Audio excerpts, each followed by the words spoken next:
नमस्कार दोस्तों। नरेंद्र मोदी और उनकी भारतीय जनता पार्टी अब 5 राज्यों के चुनाव में खुद को हारा हुआ महसूस करने लगी है और उसने अपने हार का एक तरह से ऐलान कर दिया है। इस ऐलान के पीछे में बहुत सारी वजह हैं और क्यों आखिर भारतीय जनता पार्टी अपनी हार को स्वीकार करने लगी। एक उदाहरण है, सीकर में भारतीय जनता पार्टी के प्रत्याशी की सभा थी। उस सभा में नारे लग रहे थे और उन नारों में कांग्रेस पार्टी के प्रत्याशी के लिए नारे लगने लग गए। यह स्थिति तमाम जगह देखने को मिल रही है। आज बीआरएस के एक एमएलए तेलंगाना में कांग्रेस में शामिल हो गए। लगातार ये चीजें चल रही हैं और ये रुक नहीं रही हैं। एक दिन का खेल नहीं है, लगातार इस तरह से चल रहा है। और यही स्थिति हमने मध्य प्रदेश में देखी थी और यही स्थिति हमने छत्तीसगढ़ में देखी थी। मिजोरम में तो वहां के मुख्यमंत्री ने साफ साफ कह दिया था कि नरेंद्र मोदी हमारे यहां प्रचार करने ना आ जाए, नहीं तो बुरी स्थिति होगी। मैं उनके साथ में मंच शेयर नहीं कर सकता हूं, भले ही मैं उनके साथ हूं गठबंधन में। तो हालात ये हो गए हैं कि नरेंद्र मोदी को अब उनके सहयोगी भी पनौती मानने लगे। बहरहाल राहुल गांधी ने पनौती क्या कह दिया, उन्होंने नाम नहीं लिया था नरेंद्र मोदी का। उन्होंने पनौती क्या कहा, तुरंत ईडी सक्रिय हो गई, सीबीआई सक्रिय हो गई, दूसरे सक्रिय हो गए। और महात्मा गांधी ने एक वक्त में यंग इंडिया के नाम से अखबार निकाला था। तो राहुल गांधी ने देश की आजादी का आंदोलन लड़ने वाले पंडित जवाहरलाल नेहरू द्वारा स्थापित नेशनल हेराल्ड अखबार को जीवित करने के लिए, स्वतंत्रता संग्राम सेनानी अखबार है, उस अखबार को जीवित रखने के लिए यंग इंडिया के नाम से कंपनी बना करके और गांधी जी की उन विचारधाराओं के साथ में नॉन प्रॉफिट कंपनी बना के, जिसमें उसके डायरेक्टर्स एक पैसा नहीं ले सकते, वो बना करके उसको फिर से खड़ा करने का काम शुरू किया। नरेंद्र मोदी को और कुछ तो मिला नहीं, क्योंकि वही एक मुकदमा उनके खिलाफ चल रहा है, उनके परिवार के खिलाफ चल रहा है। तो उसमें 752 करोड़ रुपए की जो संपत्ति थी नेशनल हेराल्ड की, वो सारी संपत्ति उन्होंने ईडी के जरिए कब्जा कर ली। पूरी दुनिया में यह होता है कि जहां कहीं भी कोई स्वतंत्रता संग्राम से जुड़ी हुई चीजें होती हैं, उन चीजों को खड़ा करने के लिए सदैव वहां की सरकारें, वहां के लोग बड़ा सक्रिय भूमिका अदा करते हैं। बावजूद इसके हालात ये हैं कि यहां पर आजादी की निशानियां मिटाई जा रही हैं। आपको याद होगा, पंडित जवाहरलाल नेहरू के नाम पर जो स्टेडियम हुआ करता था, जो पंडित जवाहरलाल नेहरू के नाम पर उनका म्यूजियम हुआ करता था, उन सब के भी नाम बदले जा रहे हैं धीरे धीरे। तमाम सड़कों के नाम बदले जा रहे हैं। तो यही क्रम चल रहा है। पाठ्यक्रमों में किस तरीके से गोबर ज्ञान पढ़ाने की परंपरा चल रही है, वो अभी हम समझ सकते हैं। चलिए इन सबको भी हम छोड़ देते हैं। अब हम बात करते हैं कि और क्या क्या है। तो जब हम और देखते हैं तो साहब, भारत की क्रिकेट टीम का मैच था अहमदाबाद के स्टेडियम में। वो अहमदाबाद का स्टेडियम वास्तव में सरदार वल्लभ भाई पटेल स्टेडियम हुआ करता था। उसको नाम बदल करके और उसे नरेंद्र मोदी स्टेडियम कर लिया गया। वहां पर मैच किया गया। पूरी प्लानिंग क्या थी?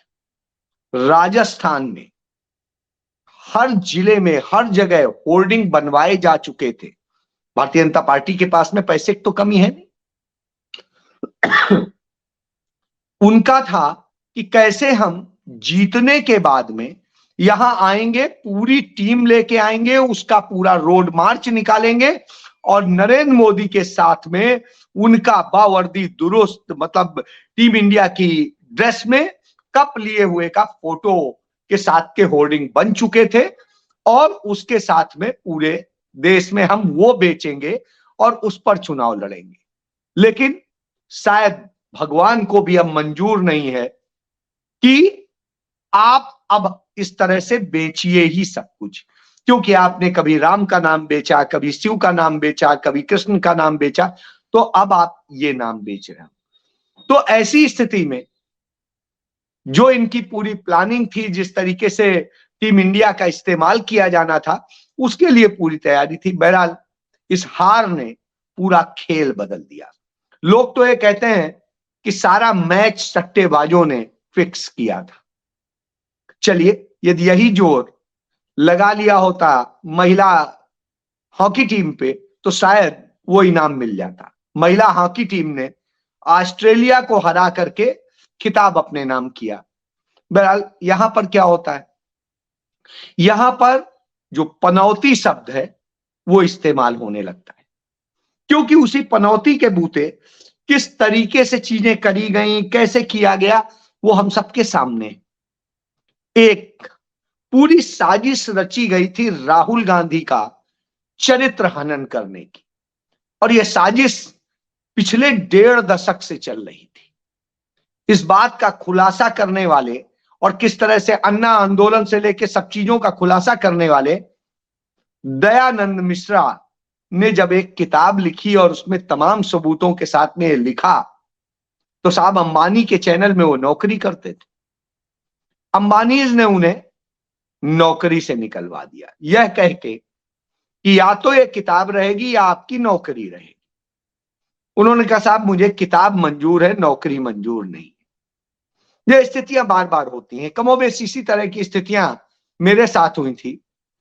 और जब कार्तिक शर्मा जो इंडिया न्यूज का एमडी है, उसने मुझे कहा कि आपको चीफ एडिटर रहना है या नहीं रहना है, ये फैसला आपको करना है, क्योंकि आप यदि ये सच बोलेंगे तो मैं राज्यसभा सदस्य नहीं बन पाऊंगा और मुझे राज्यसभा सदस्य बनना है। तो आप बताइए क्या करेंगे। मैंने कहा मैं इस्तीफा दूंगा, मैं झूठ नहीं बोलूंगा और झूठी चाटुकारिता नहीं करूंगा। तो कमोबेश यही स्थितियां होती हैं। हर कोई रीढ़विहीन नहीं होता, हर कोई बिकाऊ नहीं होता। तो उन सब के कारण से ये स्थितियां पैदा होती। मैं जब इन चुनाव की बात आपसे कर रहा हूं तो उसी पे आता हूं कि किस तरीके से तमाम जगह पे चुनाव में जो नैरेटिव किए गए थे, जिस तरीके से कन्हैया लाल जिसकी हत्या की भारतीय जनता पार्टी से जुड़े हुए लोगों ने, उसके पदाधिकारी मुस्लिम लोगों ने, मुस्लिम मंच के लोगों ने उसको किस तरीके से एक साजिश की तरह से इस्तेमाल चुनाव में किया जा रहा है, यह देखने में आया। और उसका इस तरह से कहा जा रहा है, भारतीय जनता पार्टी के तमाम जिम्मेदार नेताओं, पहले कन्हैया लाल को याद कर लेना, बिल्कुल याद कर लेना।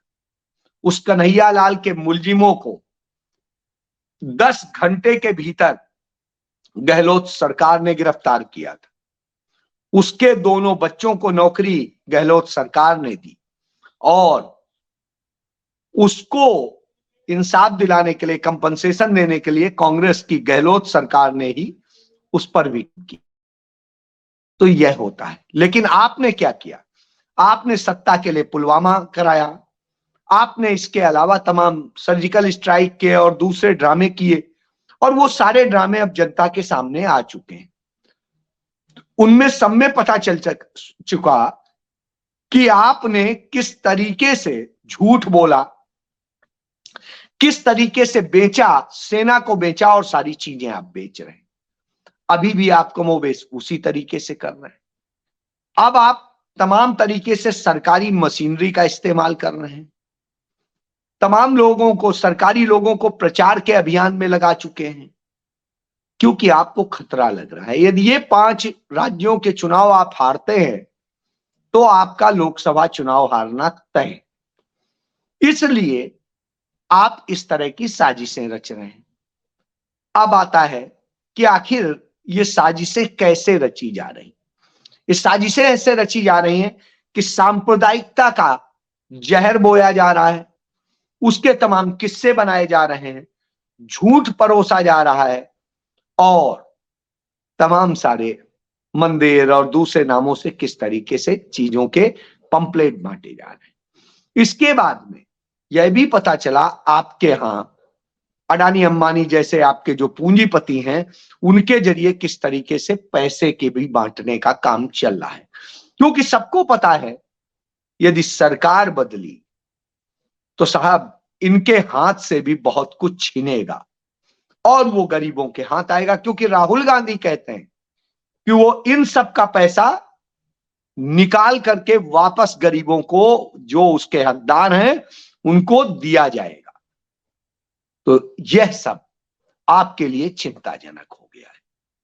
आपने अब तक जिस तरीके से प्रचार का और दूसरा खेल किया है, नफरत का खेल किया है, वो देश के सामने है, उसके लिए किसी सबूत की जरूरत नहीं है।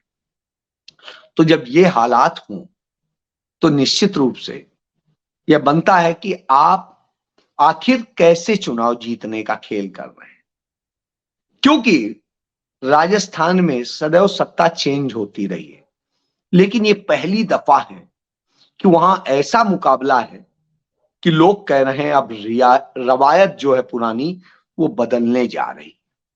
और रवायत क्यों बदलने जा रही है? क्योंकि कांग्रेस की सरकार ने वहां पर जनता के लिए काम किया है।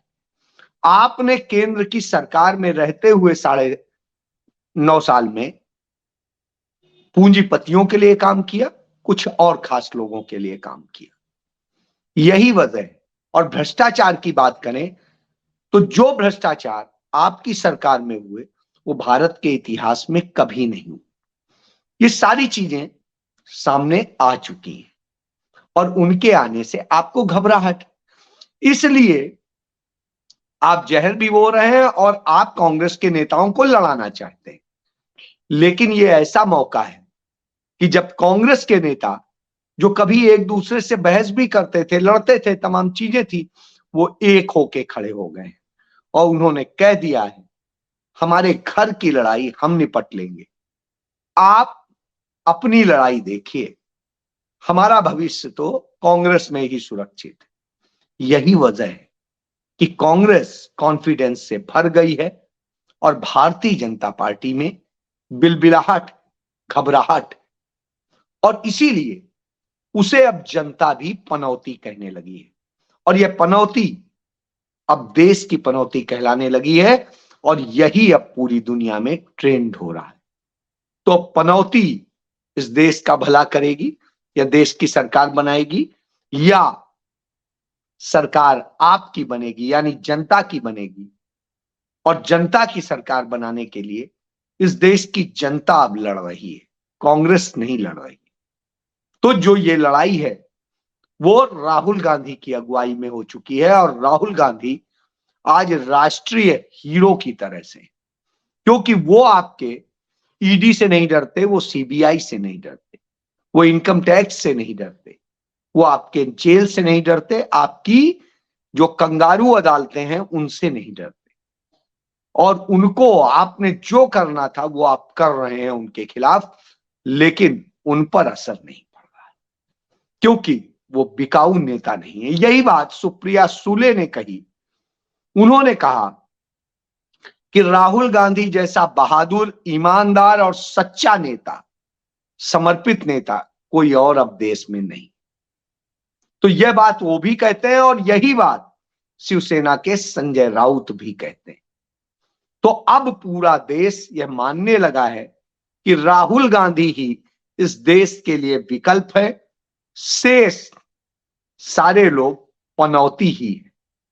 तो साहब अब पनौती इस देश को नहीं चाहिए क्योंकि उसने बहुत भुगत लिया है।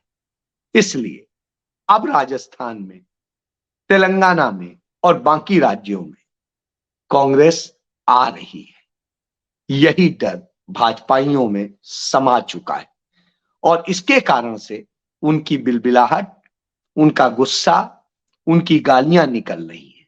इसीलिए नरेंद्र मोदी को अब मनमोहन सिंह जैसे शरीफ और विद्वान व्यक्ति के प्रति भी गालियां आ रही हैं। तो यह समझा जा सकता है। जय हिंद।